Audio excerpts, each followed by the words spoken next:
What up? What up? You are now listening to Once Upon a 785, the dopest podcast in the Midwest. I'm your host, Georgie350, and as always, let's get into it. Bitch!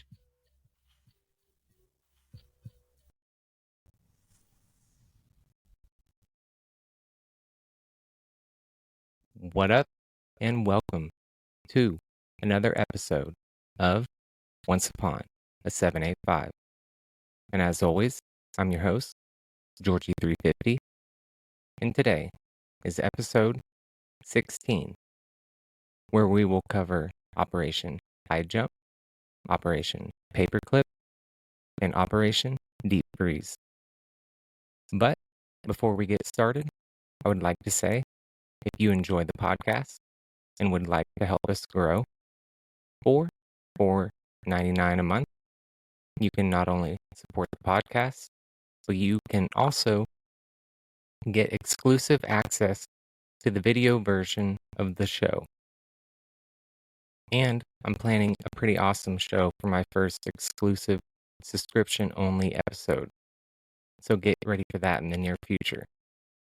And if you'd like to come on the show, you can now email me at onceupona785 at proton.me. And don't worry, that'll be in the show description. And I'd be more than happy to set something up if you want to come on the show.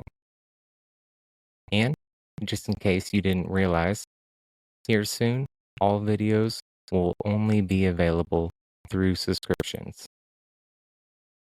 Also, while I have your attention, if you do enjoy this podcast, do me a favor and go ahead and give us a like or leave a review on whatever platform you listen on, because it helps the algorithm reach more people like yourself who might enjoy the show too. But never feel obligated to do anything, just enjoy the episode. And with that, let's get started with Operation Highjump.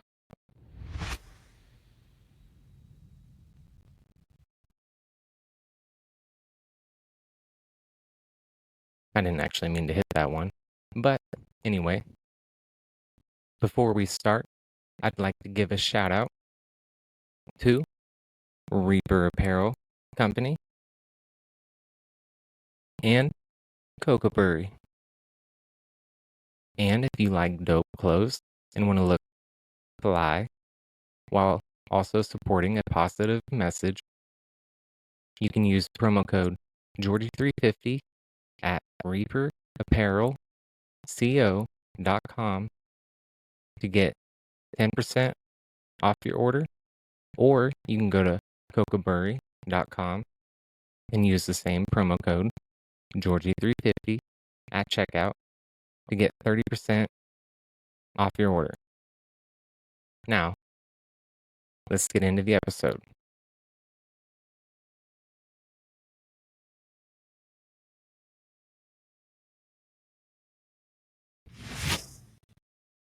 Oh yeah. Operation Highjump. Some key notes. It took place from late 1946 to early 1947. The purpose, it was sponsored by the United States Navy. Operation Highjump aimed to establish the military's presence in Antarctica to train personnel and test equipment. Allegedly. The operation involved multiple naval vessels, aircraft, submarines, and around 4,700 personnel. Admiral Byrd led the expedition, which faced challenging weather conditions, logistical issues, and equipment failures. Over the years, a bunch of conspiracy theories have arisen regarding this operation, with claims suggesting secret Nazi bases or encounters with extraterrestrial beings. So, some pretty crazy stuff with Operation Highjump. And I have a link here. It's for beforeitsnews.com.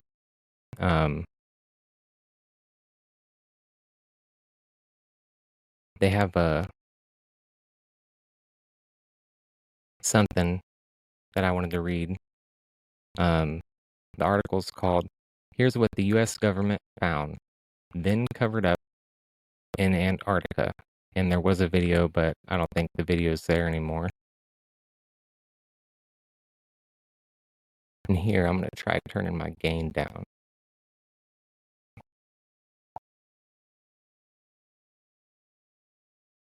Maybe that's better. Oh yeah, way better.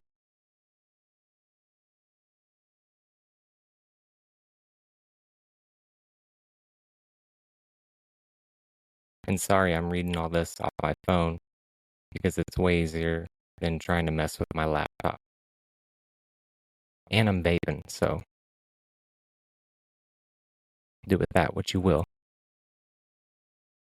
Okay, so on this article, they say Operation Highjump, officially titled the United States Navy Antarctic Development Program, 1946 to 1947, was a United States Navy operation organized by Admiral Byrd.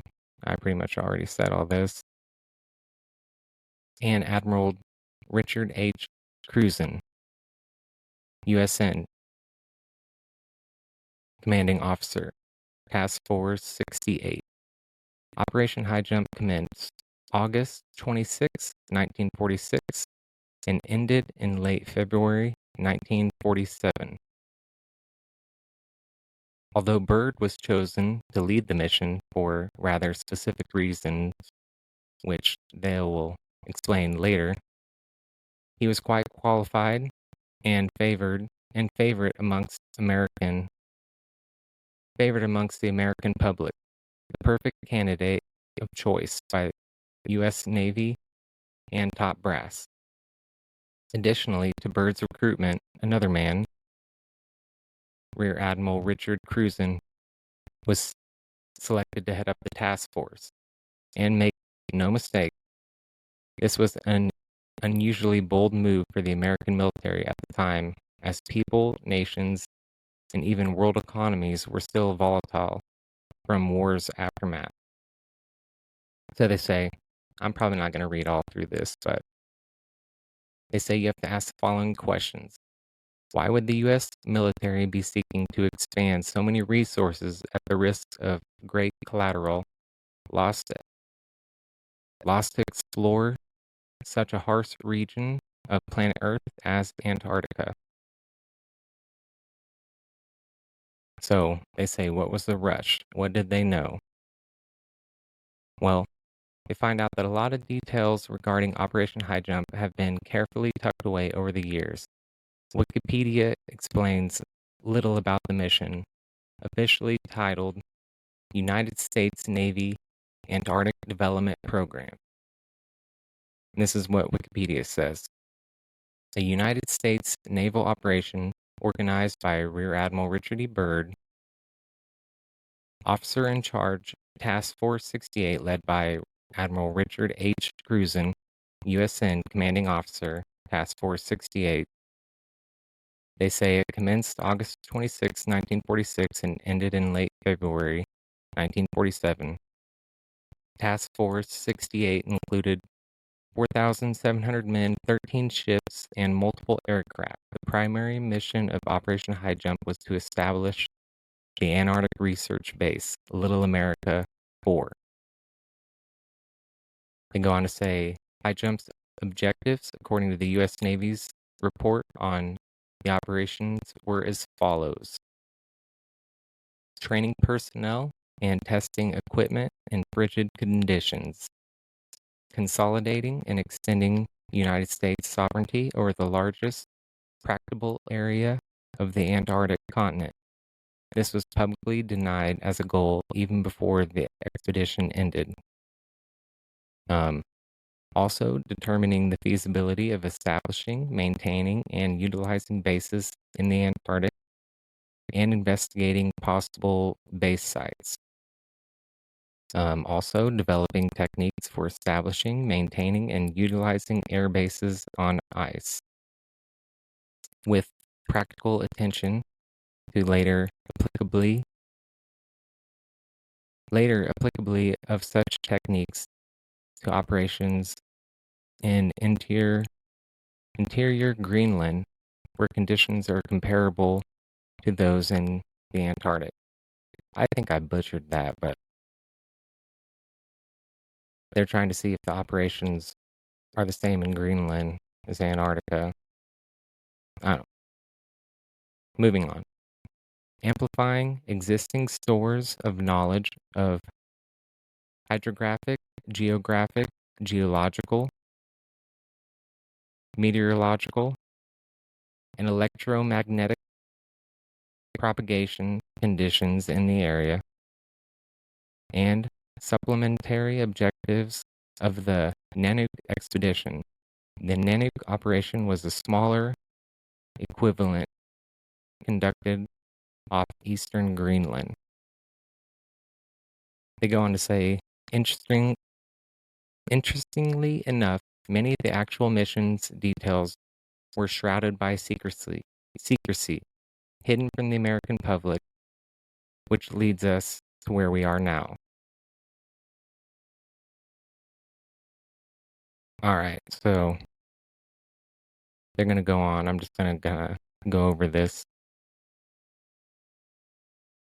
Admiral Byrd was a hero. He pioneered technology that would be foundation for modern polar exploration and investigation. He had been repeatedly decorated and had undertaken many expeditions to Antarctica and was also the first to allegedly fly over both poles. But they say the military was still under strict command of Admiral Richard Cruzen. They say, unfortunately, the ship's central group entered the ice packs off the Ross Sea on 31st of December 1946 and found conditions as bad as had been noted for over a century. Sea breakers such as the USCGC Burton Island, a ship that had only recently been commissioned and was still undergoing sea trials off the Californian coast when Operation Highjump was launched, fought to cut a way through the ice to help the men land. So, I mean, think about it. Just a little side note.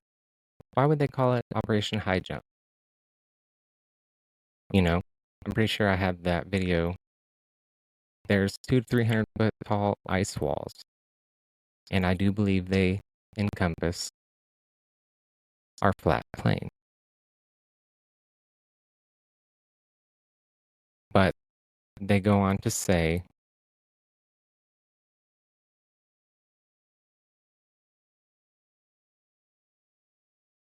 on December 2nd, 1946, Cruzen once more set sail for the Antarctic continent, this time as Task Force Commander under Admiral Byrd of the Navy's Arctic Development Project, also known as Highjump. Cruzen led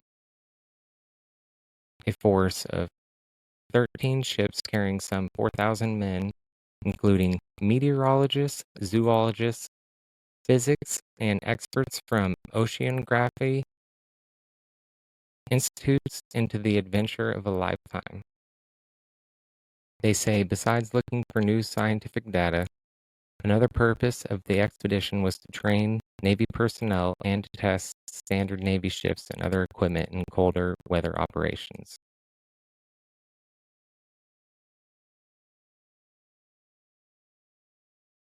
So, pretty much what this is getting into is the hollow earth theory, which we'll go into the hollow earth theory later on, but that's where I'm going to stop it here on Operation Highjump. And I do believe I do have a video. It is from the Internet Archive. It's called The Secret Land. And The Secret Land is a 1948 American documentary film about an American expedition codenamed Operation Highjump to explore Antarctica. It actually won the Academy Award for Best Documentary Feature. This documentary, filmed entirely by military photographers, recounts the U.S. Navy's 1946-47 expedition to Antarctica. So, it's going to be pretty good. So, don't go anywhere. We're going to go ahead and get into the video.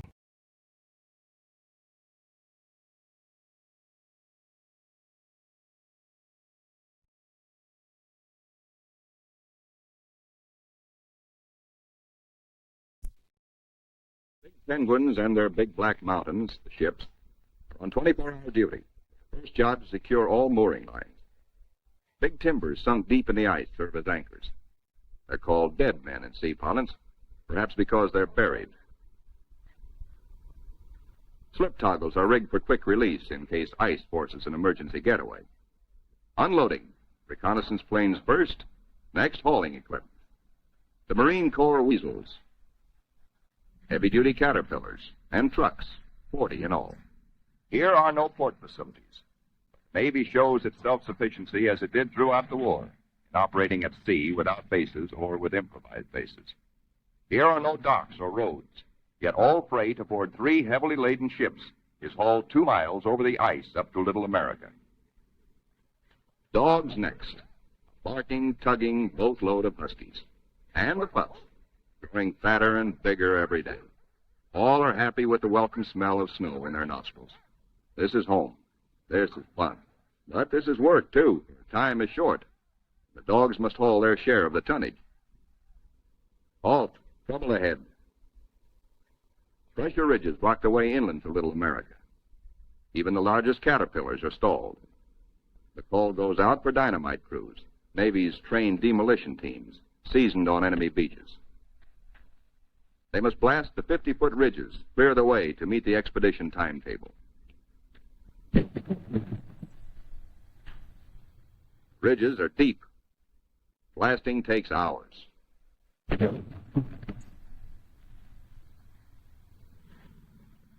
CBs and their bulldozers follow, smooth out the road for the big cats. In 2 hours, they bridge crevasses 100 feet deep. And so 10,000 tons of gear, brought down by the cargo ships, start moving up to Little America. Work goes steadily forward. CBs, with all hands helping, use every one of the 24 hours of daylight in the South Pole summer. Caterpillars with snowshoe oversized treads accomplish in hours the work that in old days hundreds of dogs could do only in weeks. Airstrips, smoothed out with drags, take high priority.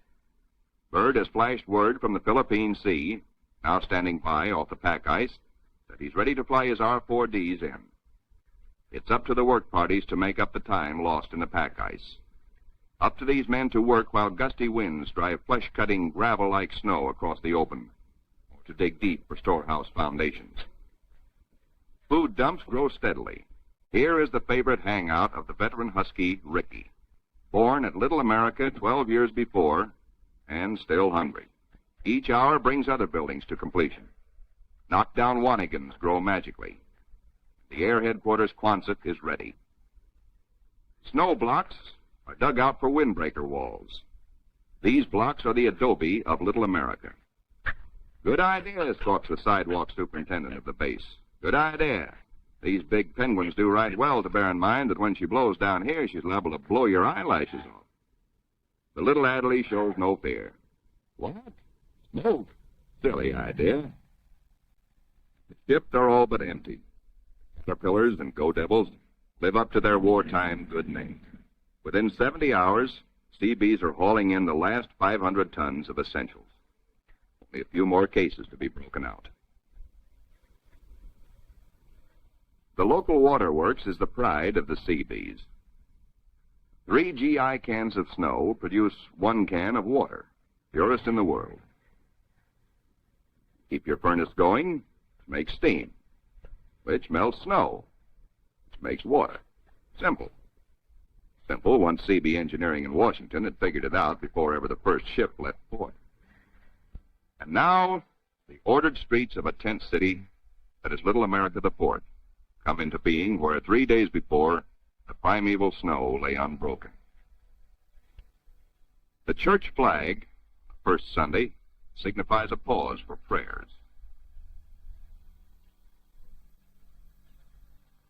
After the last Mass, and after the Protestant and Jewish services, the off-duty sailors have but one thought. Transportation has but one terminus, the mess hall. Best dinner of the week, as ancient Navy tradition always has decreed. Admirals and captains wait their turn in the chow line with the men. Inside, plates are loaded. Roast beef, rich gravy, high mounds of mashed potatoes, flaky pie. Life looks up again. Cigarette, good coffee. 5 miles east of Little America, a seal herd, 500 strong, has its feeding ground amongst pressure ridges and in deep crevasses. Ricky, as a pup, played the game of run, seal, run. Hasn't forgotten. The seal wallops with his tail. Ricky's 12-year-old teeth are not so good on the slippery, wet hide of a 600-pound Waddell. Mr. Seal decides he's had enough. Scuttles down his escape hatch to the water below. Just time. The only seals killed are for dog meat. Especially good because it insures against scurvy. The pups smell their dinner coming and let their handler plainly know they want it. Right now. They're only a few months old and forever hungry. Yet soon they will be pulling more than their weight in the sledge traces. They like their meat red. We'll fight for it. The flagship flashes word by radio to the carrier Philippine Sea. Base ready, weather suitable. On the carrier, 6 planes, triple-checked, are ready for their moment of destiny. Admiral Byrd has given the pilots a final briefing. Everything depends on split-second timing. Pilots, man your plane. No 3,000-foot runway here. Only a scant 300 feet. Jet propulsion is their reliance. Crewmen attach jet containers, 4 to a plane. These JATO bottles are packed with flaming power. In the critical 10 seconds at takeoff, they give the kick-up of 2 added engines.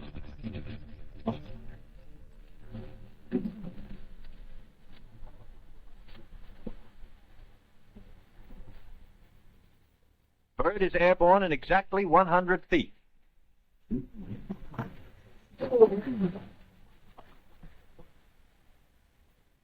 Admiral Byrd and his companion plane will try the 800-mile flight first.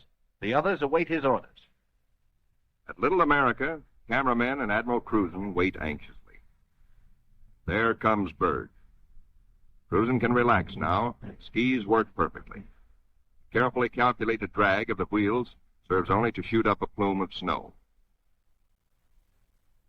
Byrd greets his son, Dickie Jr., first, here following Dad's footsteps. They watch plane number 2 come in safely. Byrd tells Cruzen, good to be home again. Cruzen has urgent news. There's a terrific storm brewing, only 10 hours more of safe flying. Byrd radios the carrier, launch all planes as soon as possible. By midnight, the Philippine Sea has the remaining 4 planes ready. They must risk a takeoff in darkness before the terror of the storm strikes.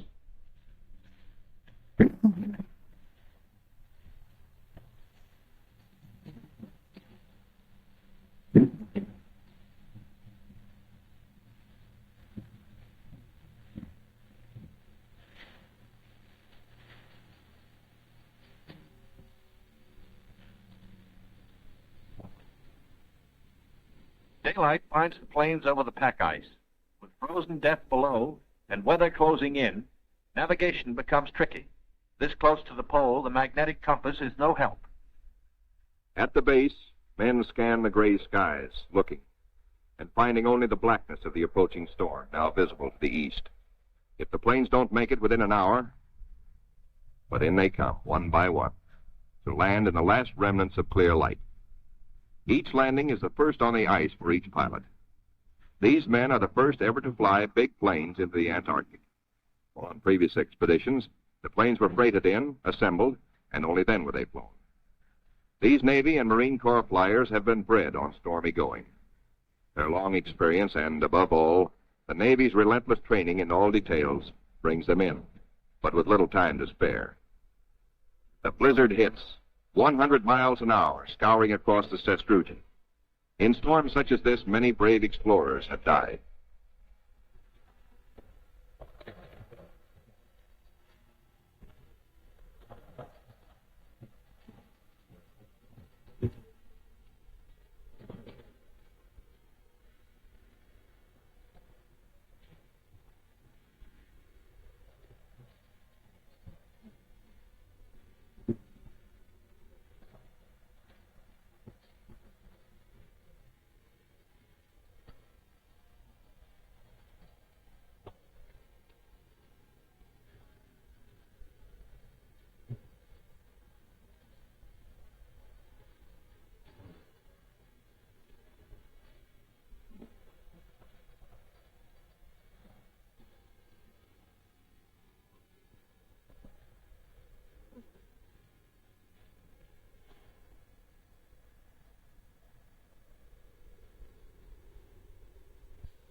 With the first abatement of the storm, work parties head for the plains.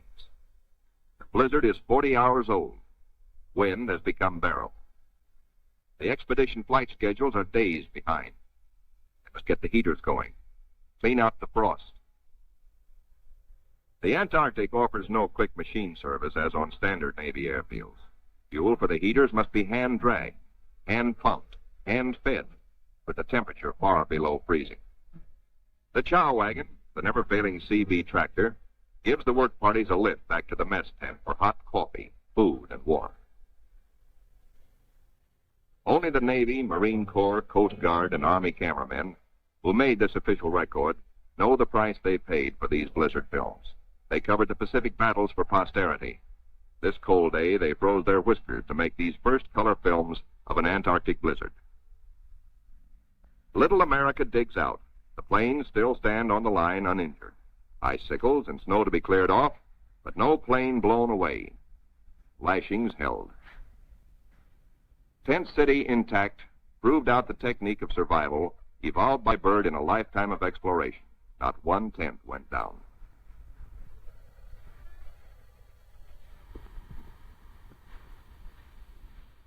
No matter how great the pressure of work, the flag must be raised with a ceremony which is its due.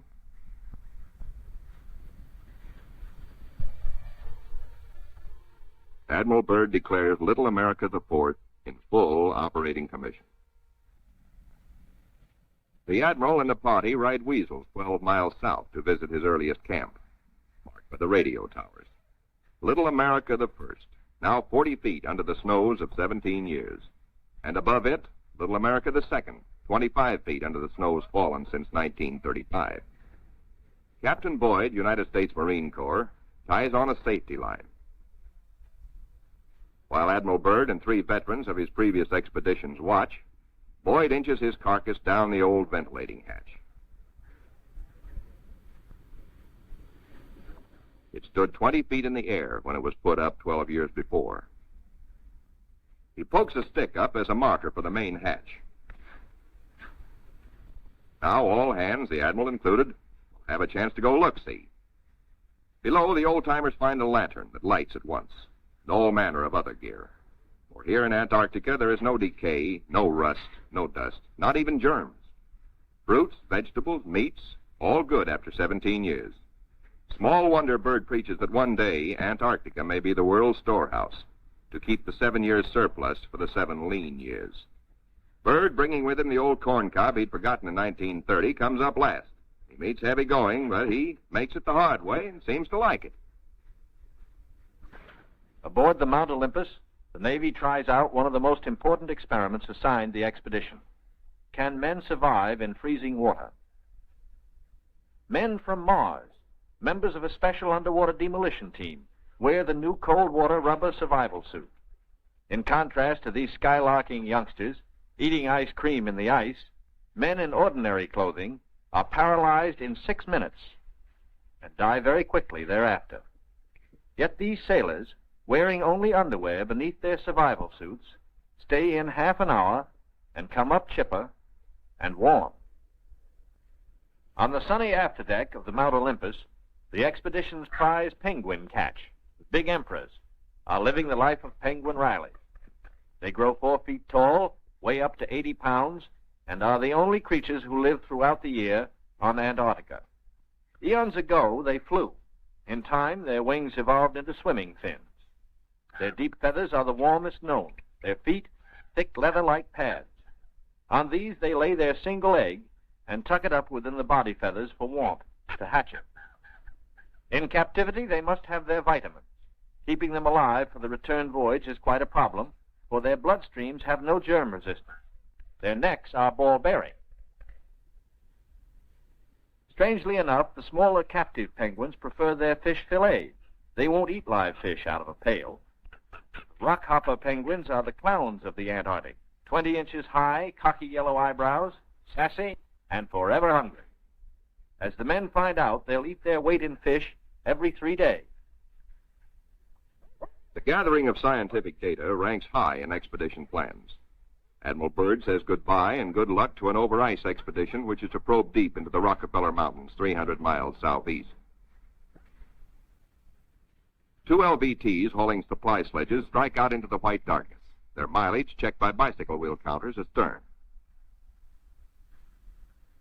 In the mountain rocks, they will seek minerals and ancient petrified vegetation.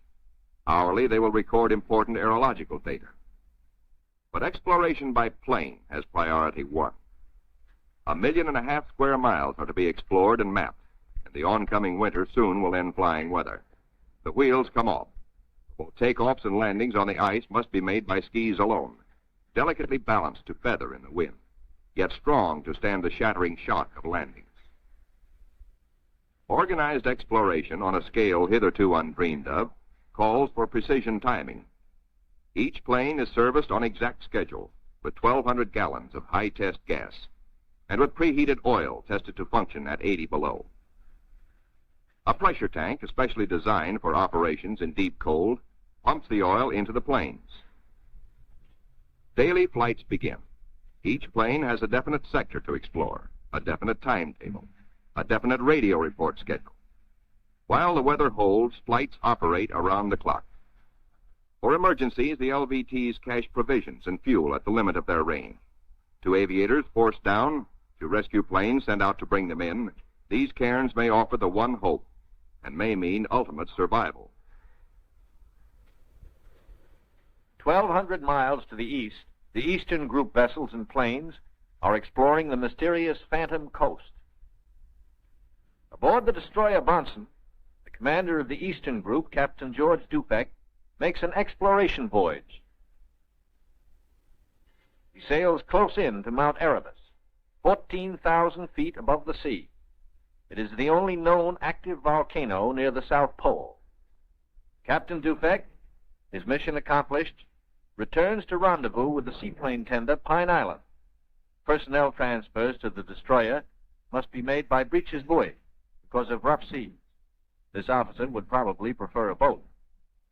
The deep roll in the destroyer's outward flaring bow forced the handling crew to wait for the exact moment to haul inboard, lest the man be dashed against the ship's side and killed. It is Captain Dufek's turn next. The line is set higher. The seas run stronger. The ships roll dangerously apart. The line slacks, then snaps taut, and breaks. A 50-foot plunge downward. Dufek disappeared. Away the boat. Men jump to stations. Lower away. Hurry, hurry. 8 minutes in this icy water means death. Speed is the only hope. Boat sheers clear. Heads out fast to the rescue. Captain Dufek reappears. He has managed to inflate his life jacket.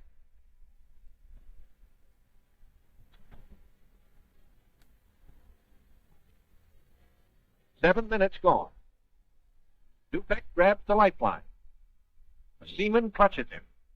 By a margin of seconds, he is safe.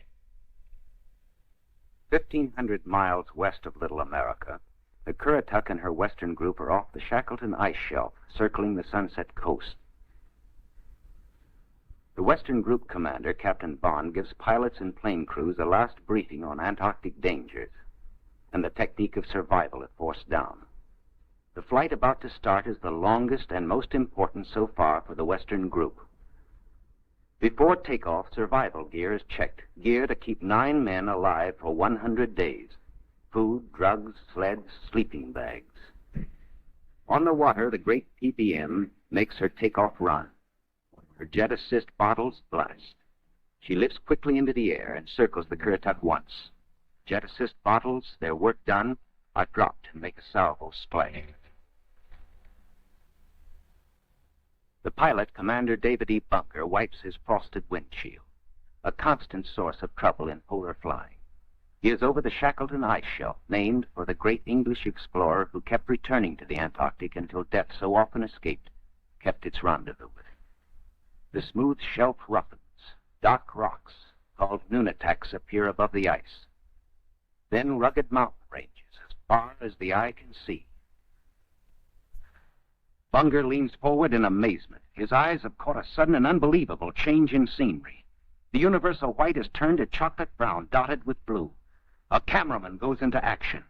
300 square miles of land without snow. Land that might be in New Mexico or Arizona. Pictures alone will prove Bunker has discovered a warm oasis in the shadow of the pole. It is for such supreme moments as this that men brave the hardships of exploration. The astounding, undreamed-of fact is that they are over a chain of warm water lakes, whose shores, except for small patches, are free of ice and snow. Commander Bunker circles the largest lake in sight, 5 miles long. He comes in to make a landing. Water temperatures must be recorded. Samples taken. He finds the water fresh, temperature 38 degrees Fahrenheit. On the shores are vast deposits of coal and of minerals of the utmost importance to civilization. Aside from their headline discovery, Bunker and his men have another good reason for hustling home to the Currituck. A long-awaited ceremony is in progress. The whole fleet awaits news of the all-Western beard derby. The Currituck skipper, Captain Clark, is judge. His salute of the day is... right corner, mustache. First. The captain awards prizes to the winners, enlisted men and officers alike, the champions in the first Antarctic beard derby. To the most handsome. For the bushiest. To the officer who tried the hardest. The neatest. To the most unique. To the red all-Currituckian. And to the one with the most sex appeal. At Little America, a warning sounds. The fleet is in sudden danger. It is being frozen in. It may be locked within the Bay of Whales. Here is the treacherous foe. If caught, the ships will be wedged against the barrier, crushed. Here will be the graveyard of the fleet.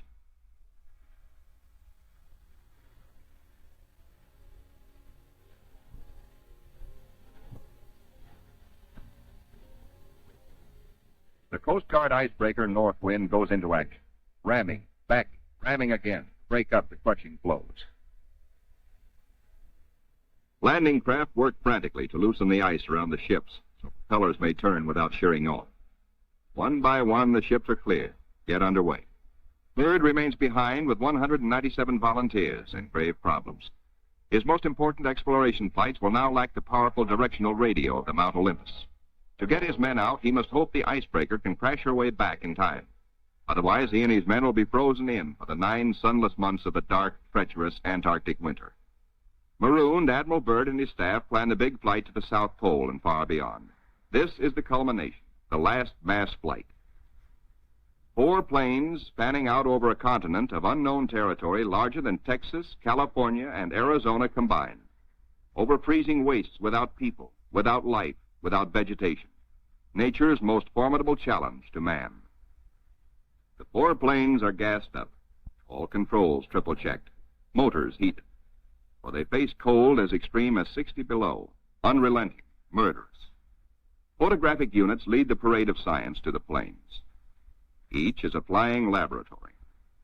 The cameras are the trimetricons and the K-17s that spied out enemy secrets during the war. Now each plane carries 250 pounds of film to record some of nature's last great mysteries. The war's secret radar magnetic detectors are here, too, bolted on like bombs. In war, their electronic impulses spotted minefields buried deep under the surface. Now they will read far below the ice, detect and identify minerals, coal, iron, precious ores. Bird gets the words, "Ready, sir." He boards the leading plane, gives the command, "Take off." Crews hasten to rock the ships, thus free the skis frozen to the ice. Now all the work that has gone before, the planning, the task of preparing ships, of training men, the perilous voyage through the ice, now all of these investments of time and sometimes of suffering are come into focus. Takeoffs for non-stop flights over the desolate, danger-studded wastes of Antarctica. Flights of great distance, the equivalent of, back at home, winging non-stop from the Canadian border to the Gulf of Mexico. Aviation is all important in the Navy's Antarctic exploration, just as aviation is all important in a modern Navy that must be strong under and above the sea, as well as on it. Out over the shelf ice, Bird leads his 4 planes in the long climb over pressure ridge areas, heading for the polar plateau, 10,000 feet up. Below are no landing fields, only deep crevasses, pressure ridges 100 feet high, instant destruction for a plane forced down. Bird pioneered the first South Pole flight in 1929. He applies again the practice of constant vigilance, careful calculations that assured his earlier successes. Over this cruel country, Bird flies today at 3 miles a minute. In earlier explorations, 3 miles in one day was frequently the utmost for Shackleton and Scott for Britain, Amundsen for Norway, and Bird himself for America. The Beardmore Glacier, 200 miles long, 50 wide, 1,000 feet deep, who knows? Bird checks position by the sun compass. The glacier signals the South Pole itself. Here, Bird drops the flags of the United Nations, carefully boxed, a symbol of America's goodwill to all nations. Now, beyond the pole, Bird focuses his cameras and magnetic detectors on land new to him, to all mankind. In eastern group waters, the seaplane tender Pine Island swings out a plane, listed on the fleet's roster as Mariner George 1. Crew members look out. No shadow of coming disaster troubles their young faces. Captain Caldwell, observer. Lieutenant J.G. Frenchy LeBlanc, pilot in command. Lieutenant J.G. Bill Kearns, co-pilot. Ensign Lopez, navigator. And a crew of 5 take off to map the treacherous Phantom coast.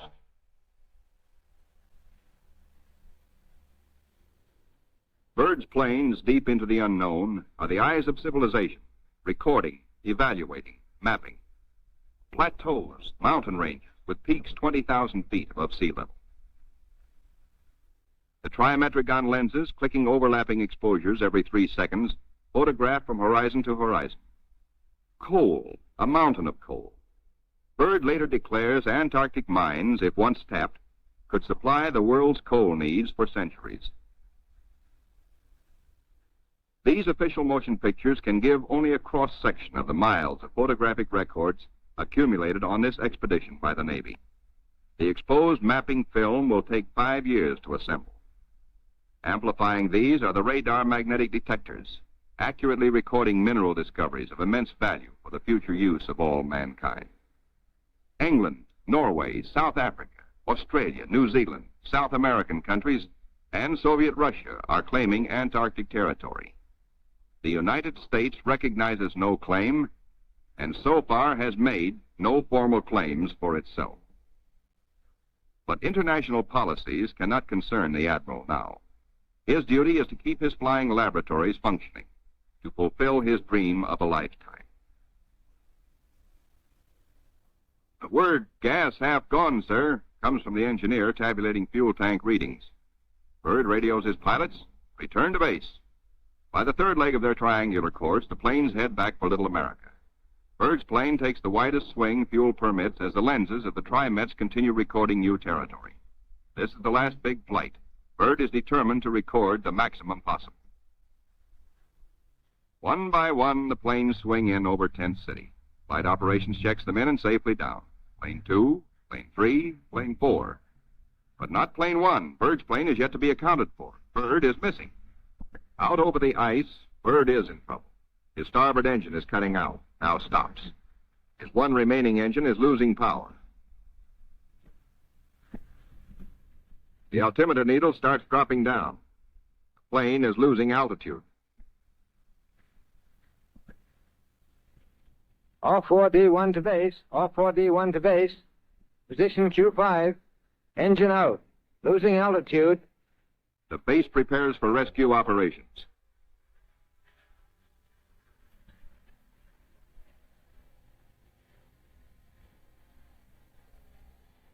Handicapped by the partial power of one engine, the plane is in jeopardy. Down she drops. Needle drops from 3,000 feet down. Threatening peaks around. A further drop might mean a crash. Only one hope: reduce the load, lighten her at once. Maybe that way, maybe if enough weight goes, maybe she will hold. Already the mountains are above. She is deep in the valley, deep in the shadow of disaster. The needle drops downward from 1,700 feet. Jettison all gear.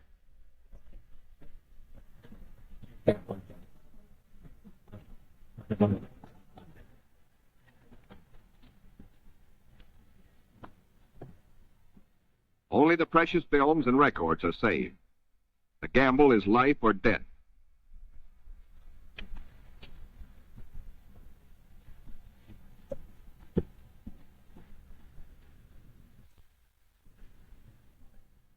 The altimeter levels off at around 900 feet. Slowly, she starts to climb. She is gaining altitude. Pilot signals 4-0. 3 hours later, at the base, crippled plane comes into sight. Men peer closely, tense, hushed, as they see the starboard prop dead. One engine landing is tricky at best. With skis, on ice, hold your fingers crossed for the pilot.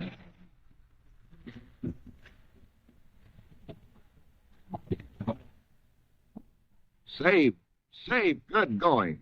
The greatest exploration flight of all history has ended in success. The flight beyond the South Pole. The flight beyond imagination. But over the Pine Island with the Eastern Group is the shadow of tragedy. Captain Dufek flashes the word by radio. To Eastern Task Group. From Task Group Commander. Mariner George 1 overdue. This group commence standard search and rescue operations immediately. Grim men with grave news from Captain Dufek. No time now for jubilation over his own escape. No mood for rejoicing. Bird knows better than any man the tragic import of the message. In the freezing danger of the Antarctic, seconds are hours. Minutes are days. Every resource of the expedition must be mobilized instantly. All planes must take the air. All men stand alert for emergency duty. Over the ice pack, above the open sea, across the barrier. Mariner George 1 is down with men. No radio signals coming through. That means a crash. Search. Search. Search. Wherever the plane is, it must be found. For maddening, anxious days, fog shrouds the area where the accident most likely took place. Men are frantic. Yet daily, at their own request, at their urging, in fact, the crew of the Pine Island gathers for prayer service. On the 13th day, the weather breaks clear. Captain Dufek sends another PBM into the area heretofore shrouded in fog.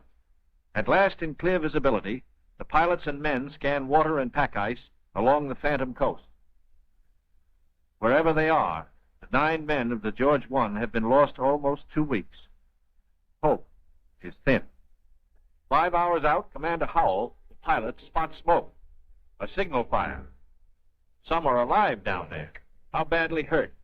How many live? George 1, smashed. Wreckage scattered, some of it burned. And a message on the wing. Lopez, Henderson, Williams, dead. No seaplane can land on the ice. Can the survivors reach open water? Powell must drop a message. Will land barrier's edge 10 miles north. Will drop flags to mark trail. If you can walk it, form circle. If not, form line. Powell knows the gravity of the decision Captain Caldwell must reach. But if the men can walk, a day may be saved. A precious day for the injured. Powell flashes the news. Captain Dufek gets the word and gives it to the Pine Island by loudspeaker. Attention all hands. This is the task group commander speaking. Mariner George 1 has been sighted. Rescue operations are in progress. Powell circles his PBM over the wreckage. He watches for his answer. A huddle of men breaks apart. They've reached a decision. It's a circle. They'll try the 10-mile trek to board the PBM at the water's edge. Powell's crew have the relief gear ready now for the men below. Cargo chutes float the heavy packages down. First aid boxes, rations, skis, blankets. For men hungry, cold, hurt, and losing hope, the chutes are as lovely as shining stars, symbols of life restored, of return to families who've been waiting and praying. Now to mark the trail. The PBM's crew have hundreds of flags, each weighted to land and stay upright. If fog should again close in on this desolate coast, there must be no second disaster, no wandering from the road to rescue. The survivors follow the trail markers.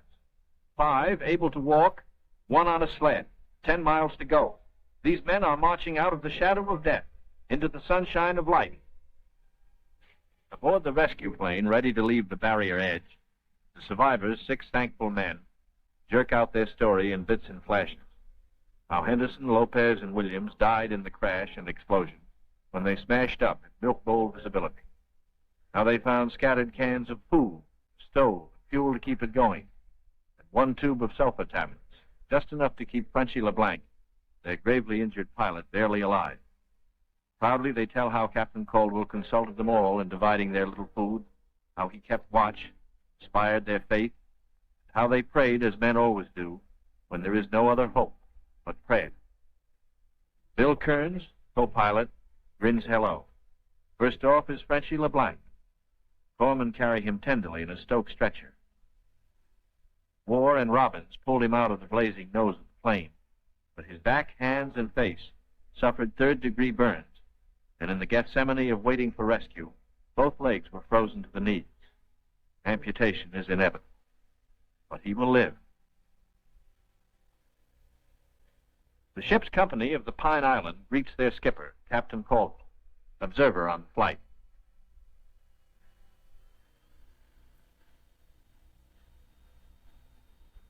He says no ship ever looked so good to him as his own command, as again he sets foot on her decks.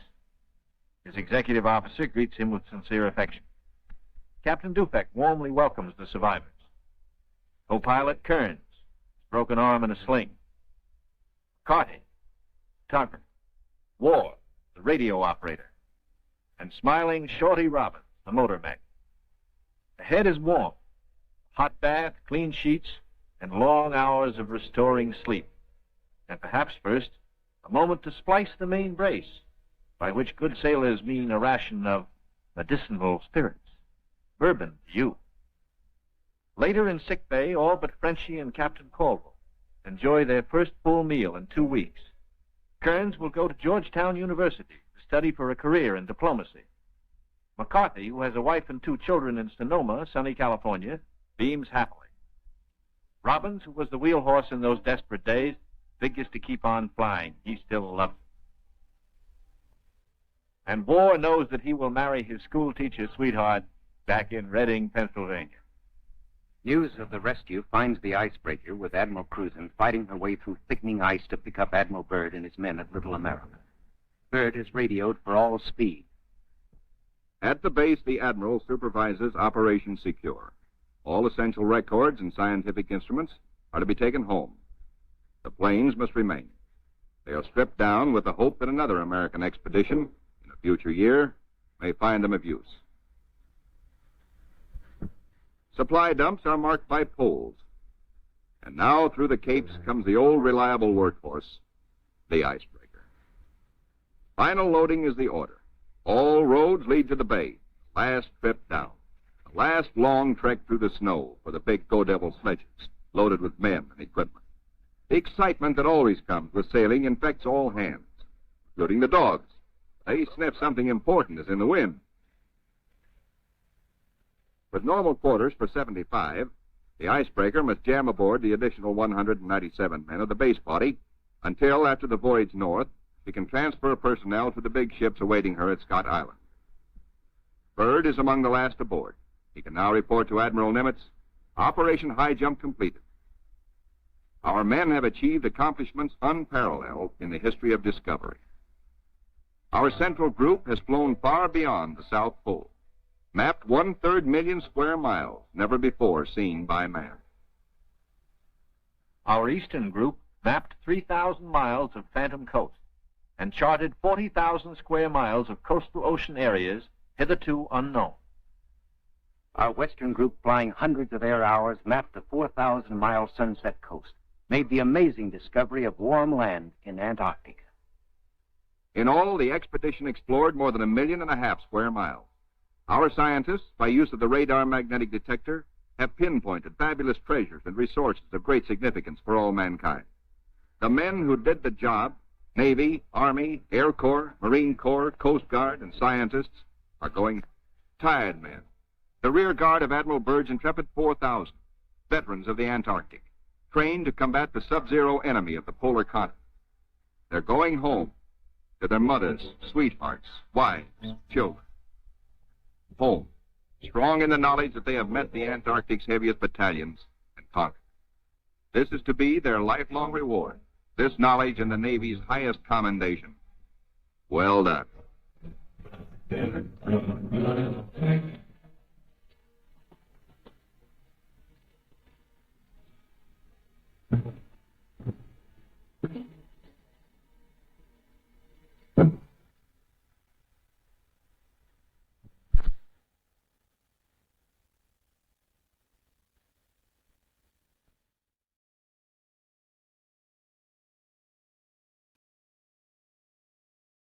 And we're back. Man, the Internet Archive has so many hidden gems. And real quick, I must mention again, if you want the truth, don't use Google. Use Yandex or Brave browser.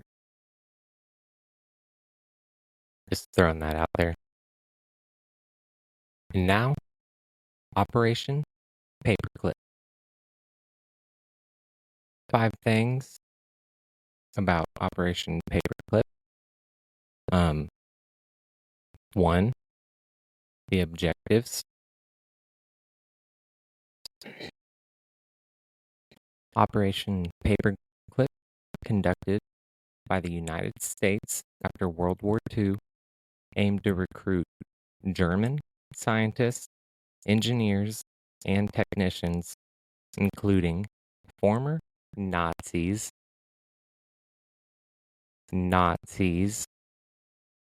to work for American government agencies. Tell me how messed up that is. 2, expertise.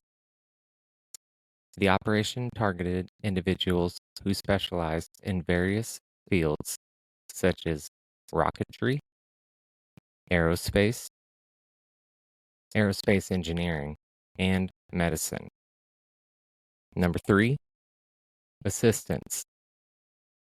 Many of the scientists recruited through Operation Paperclip made significant contributions to the American space program, missile development, and advancements in fields like medicine and technology. 4,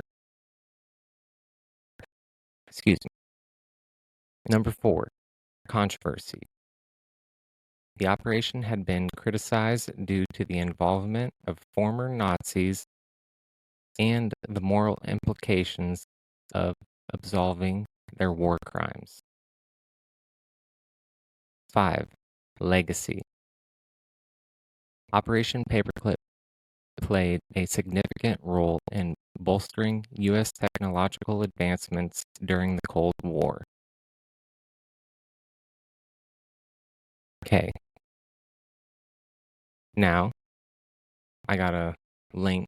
I'll put all the links in the show notes so you can go read it yourself if you would like to do so.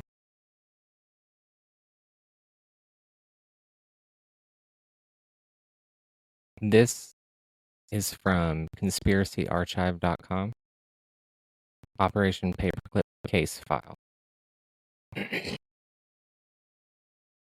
They say, after World War II ended in 1945, victorious Russian and American intelligence teams began a treasure hunt throughout occupied Germany for military and scientific booty.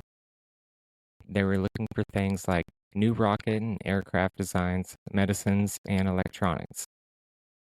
But they were also hunting down the most precious spoils of all, the Nazis, whose work had nearly won the war for Germany.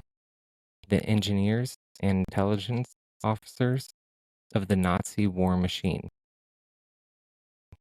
Now, the U.S. military rounded up Nazi scientists and brought them to America. It had originally intended merely to debrief them and send them back to Germany. But when it realized the extent of scientists' knowledge and expertise, the War Department decided it would be a waste to send the scientists home. Following the discovery of flying disc Foo Fighters, particle/laser beam weaponry in German military bases, the War Department decided that NASA and the CIA must control this technology and the Nazi engineers that had worked on this technology. Come on now. There was only one problem. It was illegal. U.S. law explicitly prohibited Nazi officials from immigrating to America, and as many as 3/4 of the scientists in question had been committed Nazis. Okay, so they say data points.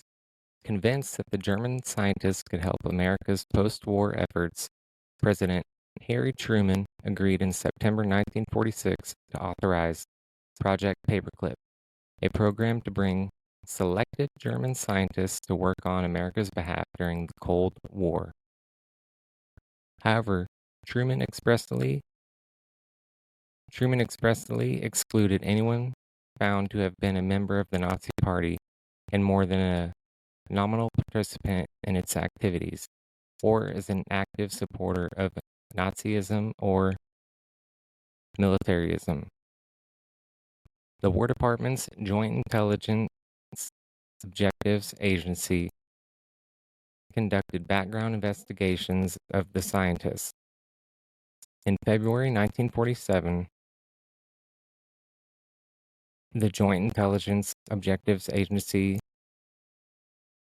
Director Bosquet Webb submitted the first set of scientist dossiers to the state and Justice Departments for review. Now, the dossiers were damning. Samuel Klaus, the State Department's representative of the JIOA board, claimed that all the scientists in this first batch were ardent Nazis. Their visa requests were denied. Now, Webb was furious. He wrote a memo warning that the best interests of the United States have been subjugated to the efforts expanded in beating a dead Nazi horse. He also declared the return of these scientists to Germany, where they could be exploited by America's enemies, presented a far greater security threat to this country than any former Nazi affiliations, which they may have had, or even any Nazi sympathies that they may still have. Now, while the JIOA OA formed to investigate the backgrounds and form dossiers on the Nazis. The Nazi intelligence leader, Reinhard Gehlen, met with the CIA director, Alan Dulles. Dulles and Gehlen hit it off immediately. Gehlen was a master spy for the Nazis and infiltrated Russia with his vast Nazi intelligence network. Dulles promised Gehlen that his intelligence unit was safe in the CIA. Now, apparently, Webb decided to sidestep the problem. Dulles had the scientists' dossiers rewritten to eliminate incriminating evidence. As promised, Alan Dulles delivered the Nazi intelligence unit to the CIA, which later opened many umbrella projects stemming from Nazi-made research, like MK Ultra, Artichoke, Operation Midnight, Climax. Those will be for another day. Military intelligence cleansed the files of Nazi references. By 1955, more than 760 German scientists had been granted citizenship in the U.S. and given prominent positions in the American scientific community. Many had been longtime members of the Nazi Party and the Gestapo did experiments on humans at concentration camps, had used slave labor, and had committed other war crimes. In a 1985 expose in the Bulletin of the Atomic Scientists, Linda Hunt wrote that she had examined more than 130 reports on Project Paperclip subjects, and every one had been changed to eliminate the security threat classification. So they went through and changed all their dossiers to say that they were cool to come over. Way to go, America. How? Excuse me. Now, President Truman, who had unexpectedly ordered no committed Nazis to be admitted under Project Paperclip, was evidently never aware that his directive had been violated. State Department archives and the memoirs of officials from that era confirm this. In fact, according to Clarence Lasby's book, Project Paperclip, project officials covered their designs with such secrecy that it bedeviled their own president. At Potsdam, he denied their activities and undoubtedly enhanced Russian suspicion and distrust, quite possibly fueling the Cold War even further. A good example of how these dossiers were changed is the case of Werner von Braun. Boom. A September 18, 1947 report on the German rocket scientist stated, subject is regarded as a potential security threat by the military governor. The following February, a new security evaluation of von Braun said, no derogatory information is available on the subject. It is the opinion of the military governor that he may not constitute a security threat to the United States. And then you can go through and look. They have a few of the 700 suspicious characters who were allowed to immigrate through Project Paperclip. I'll just name a few. Arthur Rudolph, Werner von Braun, Kurt Bloom, Major General Walter Schreiber. I mean, there's so many. And you can see all the stuff they did for the Nazis.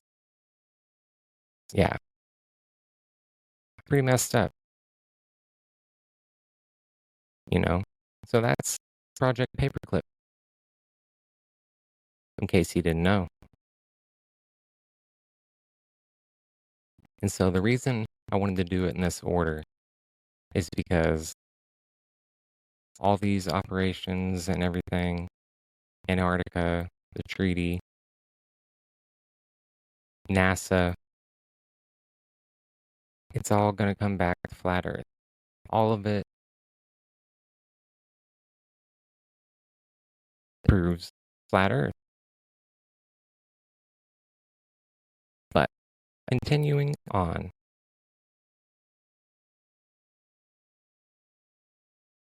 the last thing I want to talk about today is Operation Deepfreeze. Now, 5 things about Operation Deepfreeze. The duration. The United States Antarctic program began in 1955 and continues still to this day.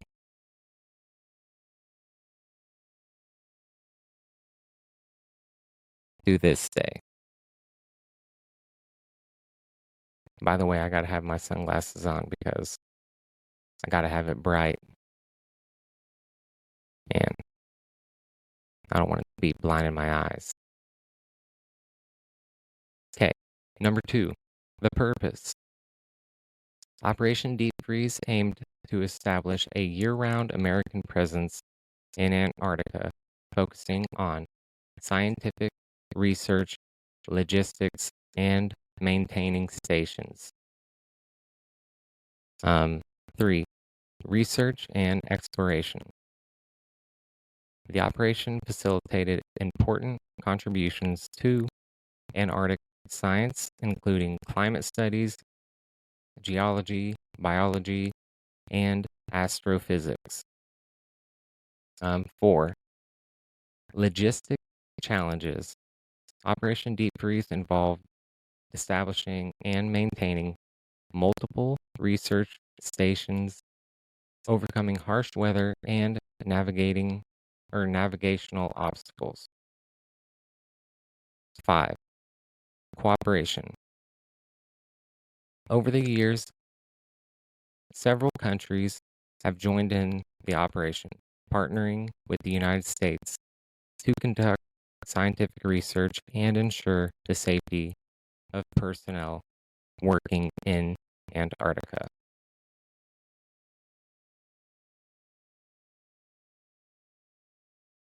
And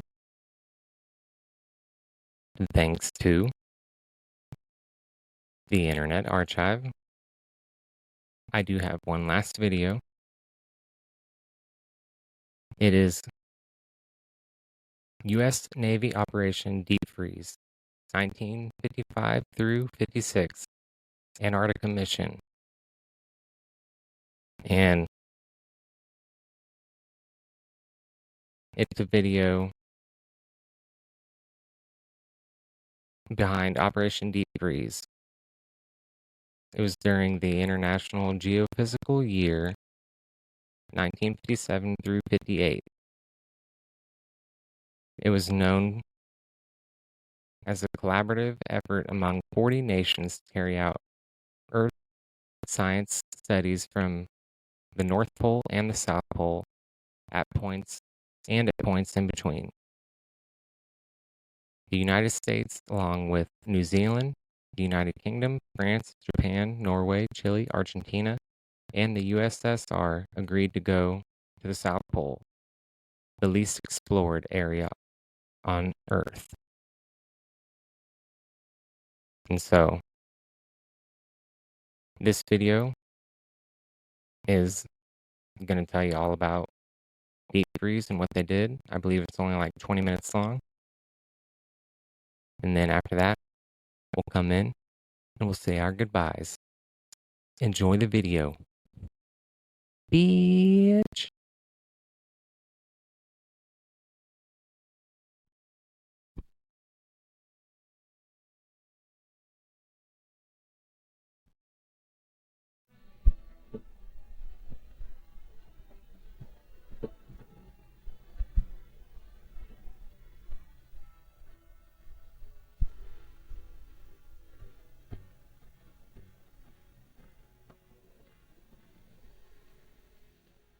This is Antarctica, nearly 6 million square miles of ice-covered wasteland, larger than the United States and Europe combined. Less than one-third of this great continent has been explored.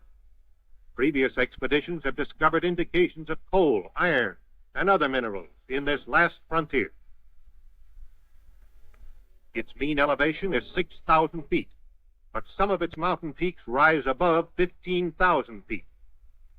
It is the highest and coldest continent in the world. In Antarctica, scientists hope to find the answers to many questions which will unlock secrets of the universe. The International Geophysical Year is a combined effort of scientists of more than 60 nations to gain knowledge of the Earth and related phenomena by worldwide simultaneous observation. One of the most extensive of all International Geophysical Year investigations is taking place in the Antarctic region, with 11 nations participating. In an effort to help find answers to these questions, the United States Antarctic Programs was conceived, and by direction of the President of the United States, Rear Admiral Richard E. Byrd, veteran polar explorer, was named officer in charge. The Navy was assigned the task of logistic support for the program. Task Force 43 was organized under Commander-in-Chief Atlantic Fleet to implement the operation, which was assigned the code name Operation Deepfreeze. Rear Admiral George Dufek was appointed Commander Task Force 43, with the responsibility to construct bases, operate them, supply and resupply them, and transport scientists to and from Antarctica. The major objectives of Operation Deepfreeze 1 were to establish a main IGY base near the site of the former Little Americas and an air facility at McMurdo Sound, investigate Marie Byrd Land and the South Pole for suitable scientific observation posts, to support a planned U.S. scientific program in the Antarctic, and provide logistic support for the United States participation in IGY. The USS Arneb, a.k.a. 56, Admiral Dufek's flagship, was one of 9 ships constituting Task Force 43's ship group. The others were USS Wyandotte, a.k.a. 92, USNS Greenville Victory, USS Neskelen, AOG 55, and the icebreakers USS Edisto, AGB 2, USS Glacier, AGB 4, and the East Wind, a Coast Guard icebreaker. And finally, 2 yard oilers, the YOG 70 and 34, were each loaded with 270,000 gallons of aviation fuel to be used as Antarctic filling stations for the air unit. The Task Force Air Unit, Air Development Squadron 6, commanded by Commander Gordon Eby, consisted of 2 R-5D Skymasters, 4 R-4D Skytrains, 2 P-2V Neptunes, as well as 4 de Havilland Otters and 6 HO-4S-3 helicopters carried aboard the task force's ships. At the Atlantic Fleet's Construction Battalion Center, Davisville, Rhode Island, a special mobile construction battalion was commissioned by Admiral Dufek, with Commander Herbert Whitney, commanding officer of the unit. These Seabees had the responsibility of constructing all of the bases in the Antarctic. They were trained in cold weather construction. But the Antarctic, notorious for its unpredictability, will pose many problems for them. Here, Commander Whitney reads his orders, assigning him as commanding officer. Mrs. Dufek is accorded the honor of carrying Old Glory in the changing of the colors ceremony.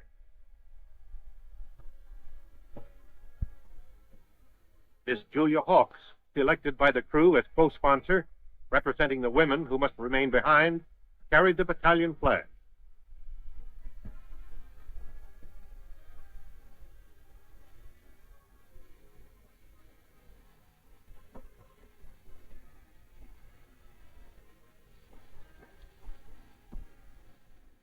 Families and friends are afforded an opportunity to see some of the unique equipment that will be carried on the expedition.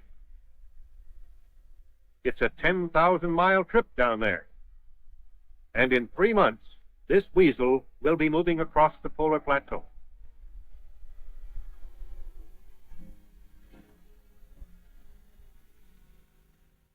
Junior checks it out. while Mom inspects this tent.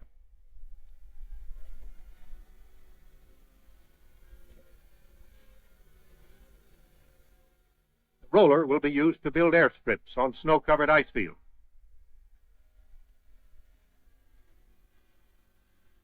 A winterized portable building. This will be used on the trail for a mess hall and radio communication. In August 1955, the task of receiving, packaging, and loading the ships of Task Force 43 began at Davisville, Rhode Island. Here were loaded an estimated 20,000 measurement tons of cargo, bulk petroleum products, and the Antarctic life preservers, sled dogs. First departure at Davisville in early September was marked by the excitement and sadness of farewell. Many of these families will be separated for over a year, and the separation will be spanned only by intermittent mail and wireless communication. From September until mid-November, this scene was repeated as task force ships departed from various east and west coast ports. On November 14th at Norfolk, Admiral Byrd spoke at departure ceremonies for the Arneb, Admiral Dufek's flagship. En route to polar waters, the icebreaker Glacier passed through the Panama Canal, where she took aboard a load of bamboo. Later, at sea, the bamboo was cut into strips. It will be used as trail and supply dump markers in the deep snow. Other preparations for the expedition were carried on at sea. Here, sleds are being rigged. In equatorial waters, the routine was interrupted by the traditional ceremonies conducted by King Neptune and his court.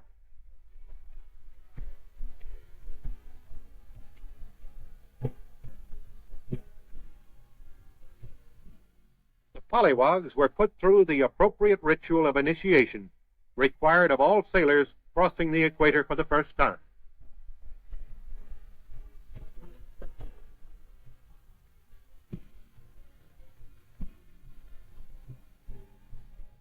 Among the Operation Deepfreeze personnel were several foreign officers. Here they inspect the Navy's newest and most powerful icebreaker.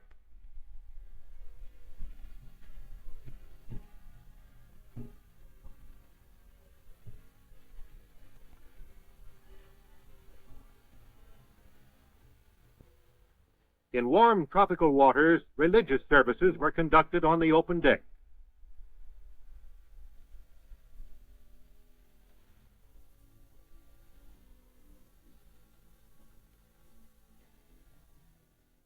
And on at least one occasion, the ship paused far out in the Pacific, while crew members took a dip and acquired tans that they hoped would last out the Antarctic winter.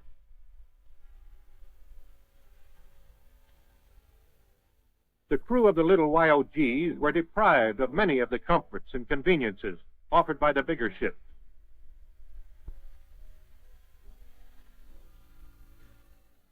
Here a line is shot to the vessel, and a high line is rigged to send supplies across. Two of these vessels were towed to the Antarctic. Life aboard them was rough, wet, and lonely. Thanksgiving Day aboard the ships was celebrated in the South Pacific, far from a supermarket. But the ship's mess tables were amply provided with a traditional bird and trimming. The USS Glacier arrived at Port Lyttelton, New Zealand, December the 7th, 1955.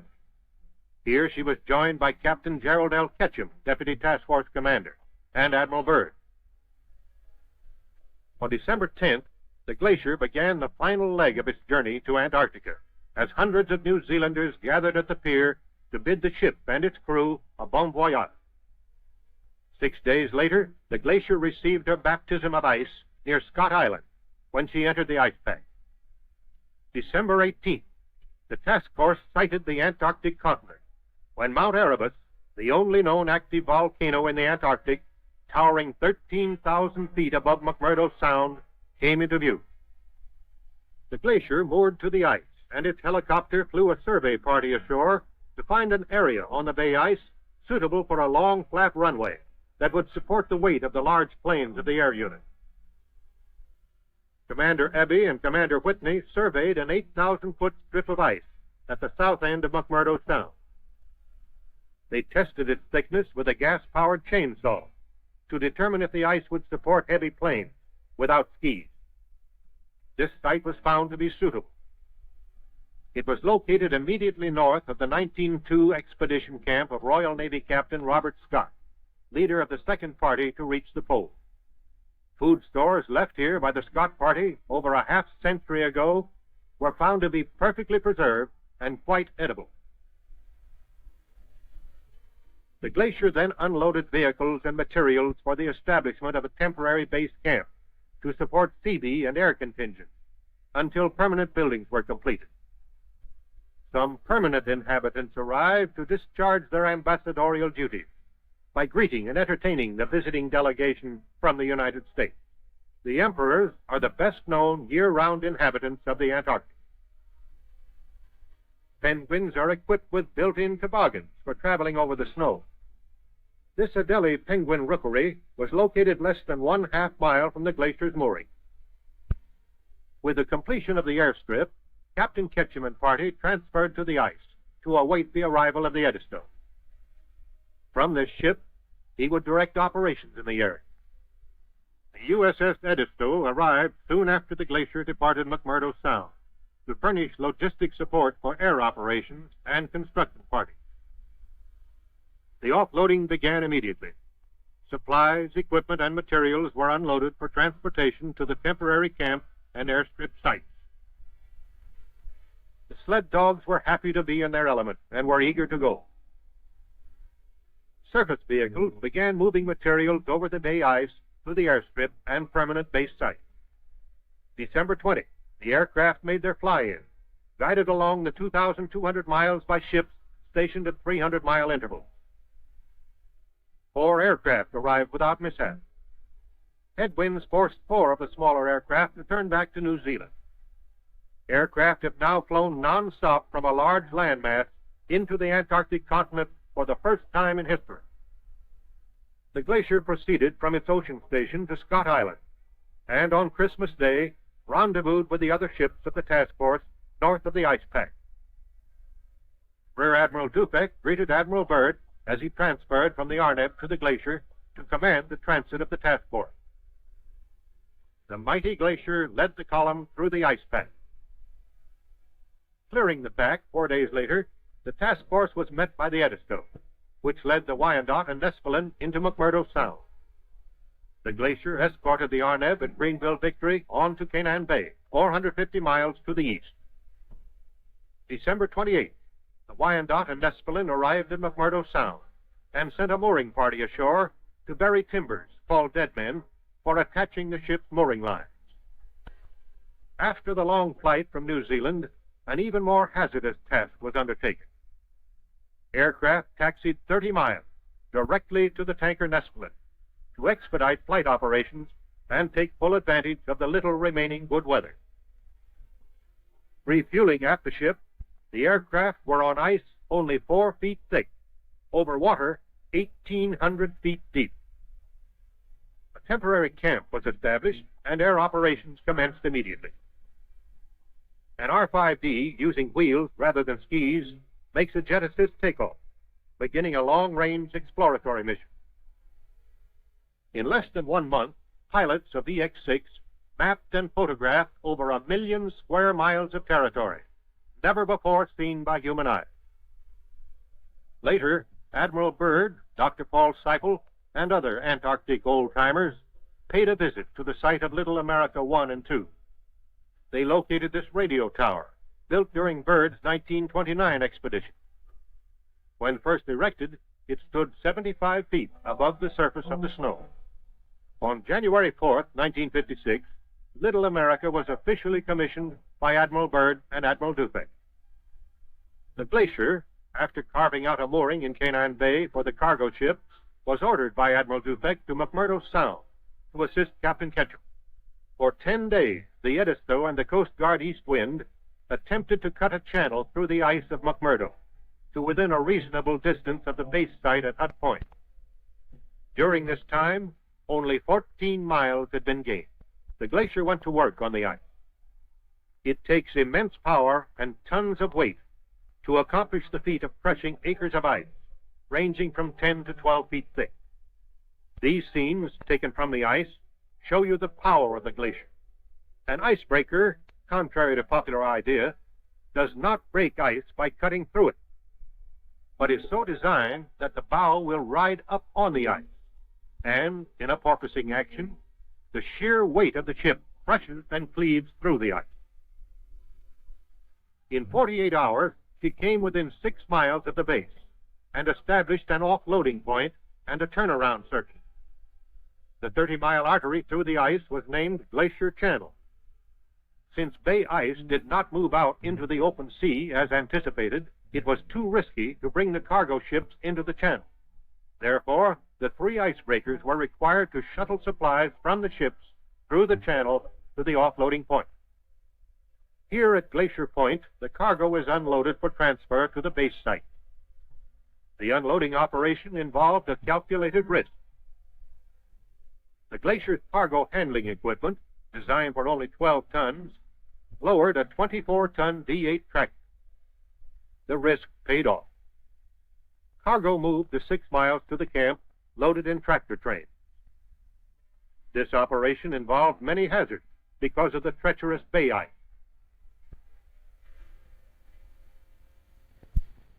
Finally, on January 14th, the first load of building materials and supplies arrived at the base site, and one of the mates, the warm weather caused melting and weakening of the ice, until finally the temporary cache was in danger.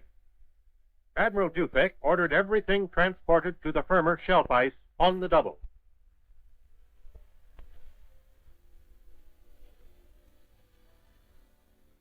Every available tractor, carry lift, and helicopter was pressed in.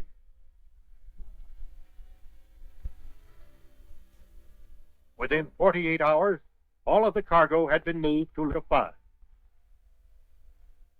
Only a short time before the bay ice broke up and floated out to sea. In the construction of bases, the Seabees lived up to their can-do reputation.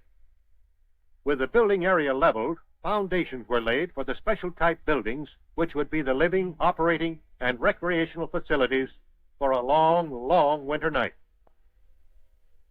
Floors were laid and walls erected. They look thin, but special insulation and expert construction make them snow-tight.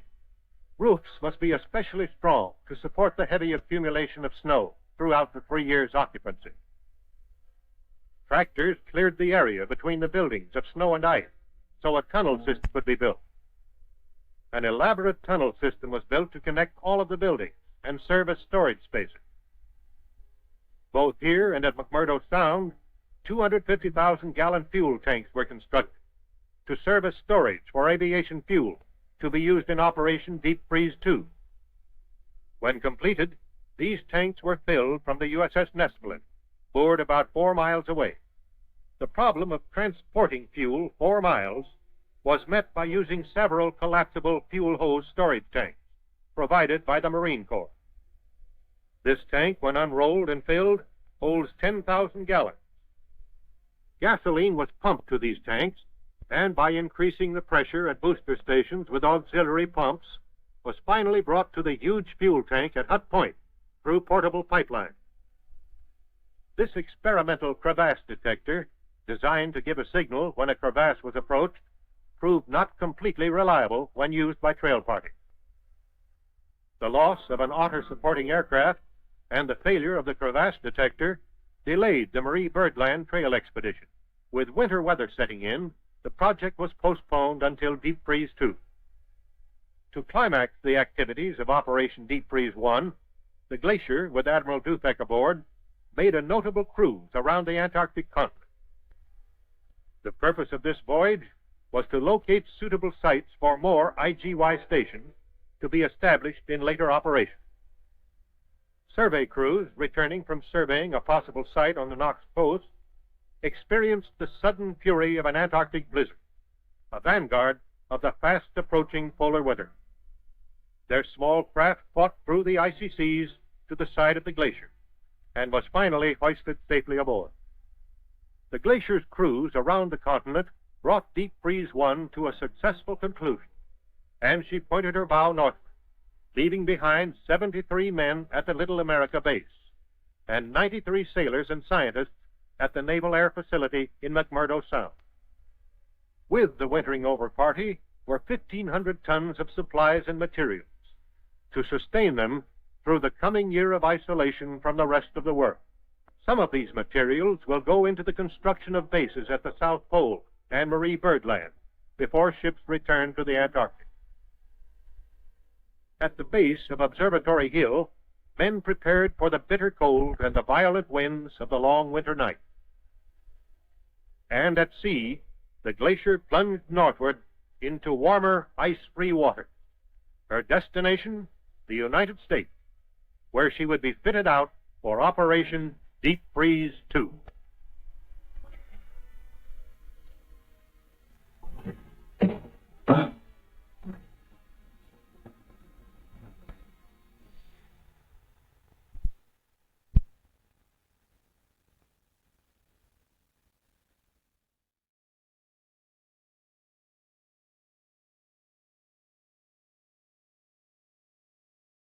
All right.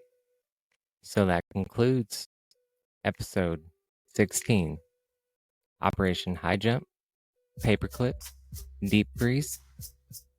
I'm your host, Georgie350. This is Season 2, God is Real, and the Earth is Flat. Thank you for joining the dopest podcast in the Midwest. And I'd like to thank you for bearing with me as I figure out how to do all these videos and whatnot. But I promise they'll keep getting better and better. Stay tuned for episode 17, NASA. Brief Antarctic Treaty, we already talked about that. Fishbowl, Apollo 11. And get ready for my exclusive video subscription episode premiere coming soon. And as always, hit him with the outro. Bitch. Middle of the map, can't swear I'm at. You can say I'm whack, it's just not a fact. Can tell if I'm awake or I'm in a dream. I just know I'm geeked on amphetamines. Never was a habit, now I gotta